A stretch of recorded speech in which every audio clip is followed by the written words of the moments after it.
வழியாக ஜீவ வார்த்தையில் வேரூன்றுவோம். முரட்டு பக்தன் என்ற தலைப்பில் லூக்கா 22 அதிகாரம் 32 பார்ப்போம். நானோ உன் விசுவாசம் ஒளிந்து போகாதபடிக்கு உனக்காக வேண்டிக் கொண்டேன். நீ குணப்பட்ட பின்பு உன் சகோதரரை ஸ்திரப்படுத்து என்றார். இயேசு கிறிஸ்துவின் இறுதி போஜன பந்தி தன்னுடைய 12 சீஷர்களுடனும் முடிந்தவுடன் தன்னுடைய முரட்டு பக்தனாகிய சீமோன் பேதுருவை பார்த்து இயேசு சொன்ன வார்த்தைகள் தான் இந்த வசனம். இந்த வசனத்தில் இருந்து நாம் 3 காரியங்களை கற்றுக்கொள்ளலாம். முதலாவது, இயேசுவே நமக்காக வேண்டிக் கொள்ளுகிறவராய் இருக்கிறார் என்பதை அவர் சீமோன் பேதுருவை பார்த்து நான் உனக்காக வேண்டிக் கொண்டேன் என்று சொல்லுவதிலிருந்து நாம் தெரிந்து கொள்ள முடிகிறது. நம்மை உருவாக்கி இந்த உலகத்திற்கு நம்மை ஒரு நோக்கத்தோடு அனுப்பி நம்முடைய வாழ்க்கையில் நடக்க இருக்கும் ஒவ்வொரு விஷயங்களையும் துல்லியமாய் அறிந்தவராய் அவை நடப்பதற்கு முன்பே எவ்வாறு, எங்கே, எப்படி, என்ன நடக்கவிருக்கிறது என்பதை அறிந்தவராய் மாத்திரமல்ல, நமக்கு உதவி செய்கிறவராயும் அவர் நமக்காக விண்ணப்பிக்கின்ற கரிசனை உள்ள தேவனாக இருக்கிறார் என்பதை நம்மால் புரிந்து கொள்ள முடிகிறது. பரிசுத்த ஆவியானவர் நமக்காக பிதாவினிடத்திலே பரிந்து பேசிக் கொண்டு இருக்கிறார் என்ற இந்த வார்த்தைகள் நம்முடைய விசுவாச பயணத்திலே ஒரு நிச்சயத்தை நமக்கு கொடுக்கிறது, நம்முடைய விசுவாசத்தை வர்த்திக்க பண்ணுகிறது. இயேசுவே நமக்காக விண்ணப்பம் செய்கிறார் என்பது நம்முடைய மனதிற்கு ஒரு மகிழ்ச்சியை தருகிறது. நாமும் நம்முடைய லக்கை நோக்கி பயணிக்க முடியும்.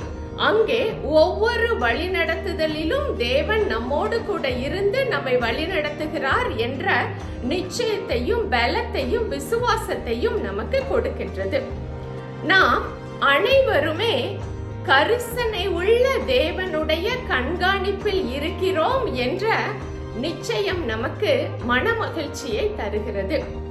இந்த தேவன் நம்மை கவனித்துக் கொண்டு இருப்பதினால் அவர் நம்மை கைவிடாத நல்ல தகப்பனாக இருக்கின்றார். இரண்டாவதாக, இயேசு பேதுருவை குணப்பட சொல்லுகின்றார். இயேசு கிறிஸ்து பேதுருவை அழைக்கும் பொழுதே, நீ மீன்களை பிடிக்கிறவனாக அல்ல, மனிதர்களை பிடிக்கிறவனாக வா என்று சொல்லும் பொழுதே தேவனுக்கு பேதுருவின் மேல் இருக்கின்ற பெரிய திட்டங்கள் எல்லாமே அவருக்கு தெரியும். தன்னுடைய மனதிலே அந்த திட்டங்கள் எல்லாவற்றையும் வைத்துக் கொண்டுதான் அவர் இவ்வாறு சொல்லுகிறார். ஆனால் பல குறைபாடுகளோடு உடைய பேதுருவாக அவன் இருப்பதினால் இங்கே இயேசு கொடுக்கின்ற ஒரு விழிப்புணர்வு தான் இது. தேவன் வல்லமையாய் பயன்படுத்த விரும்புகின்ற நபர்கள் ஒவ்வொருவரிடமும் என்னென்ன குறைபாடுகள் இருக்கின்றது, அவற்றை எவ்வாறு சரி செய்ய வேண்டும் என்பதை வேதத்தின் வெளிச்சத்தில் நாம் பார்க்கும் பொழுது சிறு தூசி கூட நம்முடைய கண்களுக்கு புலப்படக்கூடியதாக இருக்கின்றது. நாம் வேத வசனங்களை கேட்கும் பொழுதும், தேவாதி தேவன் நம்மோடு கூட இடைபடும் பொழுதும் நம்முடைய குறைவுகள் இன்னது என்பதை நாம் தெரிந்து அவற்றை நாம் சரி செய்வோம் என்றால், இங்கே பேதுருவை தேவன் பயன்படுத்தினது போல அவரால் நம்மையும் பயன்படுத்த முடியும். மூன்றாவதாக, தான் குணப்பட்ட பின்பு தன் சகோதரனை ஸ்திரப்படுத்து என்ற ஒரு பெரிய பொறுப்பையும் தேவன் பேதுருவிடம் கொடுக்கிறதை நாம் பார்க்கின்றோம். பிறரை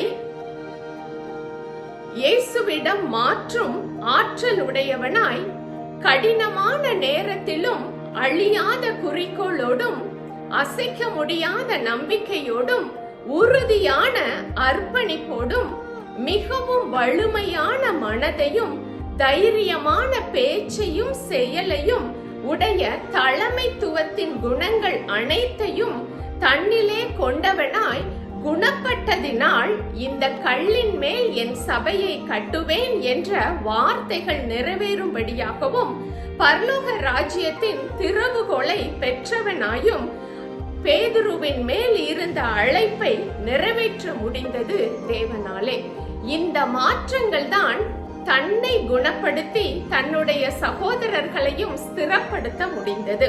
நம்முடைய வாழ்க்கையிலும் தேவன் நம்மீது வைத்திருக்கும் அழைப்பை நிறைவேற்றுவதற்கு அவருடைய திட்டங்கள் எல்லாம் நம்மீது நிறைவேற்றப்பட வேண்டும் என்றால் எங்கெங்கே நாம் இன்னும் ஸ்திரப்பட வேண்டுமோ அவற்றை நாம் புரிந்து கொண்டு பேதுருவை போல ஒரு முரட்டு பக்தனாய் தேவனுடைய சீஷத்துவத்தை நிறைவேற்ற கர்த்தர் கிருபை செய்வாராக. ஆமென்.